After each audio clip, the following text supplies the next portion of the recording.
रामायण के अनुसार कुंभकर्ण एक ब्रह्म राक्षस थे, क्योंकि उनके पिता एक महान ऋषि पुलस्त्य के पौत्र थे और माता दैत्य वंश की थीं। जन्म के समय से ही कुंभकर्ण का शरीर अत्यंत विशाल था और कहा जाता है कि जन्म लेते ही उन्होंने कई हजार जीवों को खाना अकेले ही खा गए थे, जिससे देवलोक में भी हलचल मच गई थी। कुंभकर्ण के पिता ने जब ये देखा तो उन्होंने अपने तीनों पुत्रों को ब्रह्मा जी की पूजा करने के लिए कहा। रावण, कुंभकर्ण और विभीषण तीनों भाइयों ने ब्रह्मा जी की कठोर तपस्या की, जिसके फलस्वरूप जब ब्रह्मा जी वरदान देने आए तो देवता डर गए। उन्हें पता था कि यदि कुंभकर्ण ने अपनी शक्ति के अनुसार कुछ मांग लिया तो ब्रह्मांड का विनाश निश्चित है। विशेषकर इंद्र को डर था कि कुंभकर्ण इंद्रासन यानी स्वर्ग का सिंहासन मांग लेगा। इसलिए इंद्र ने सभी देवताओं के साथ मिलकर माता सरस्वती से प्रार्थना की।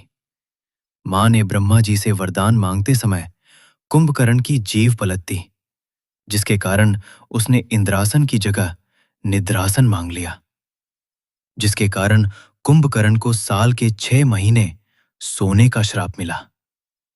इसे सुनकर रावण और विभीषण ने ब्रह्मा जी से कहा कि इसने तो आपकी भक्ति की है, तो इसे आपने सोने का श्राप क्यों दे दिया?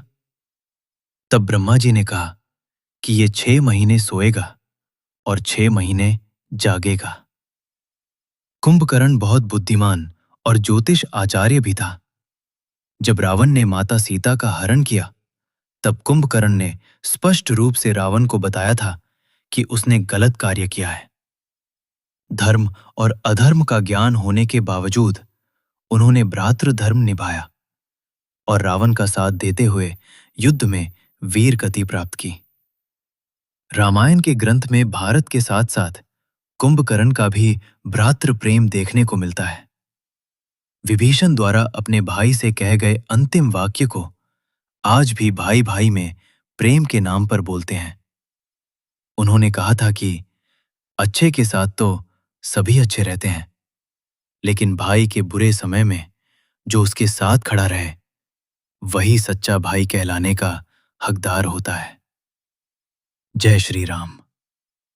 कृपया हमारे चैनल को फॉलो, लाइक करें, जिससे हमें और वीडियो बनाने की प्रेरणा मिलती रहे।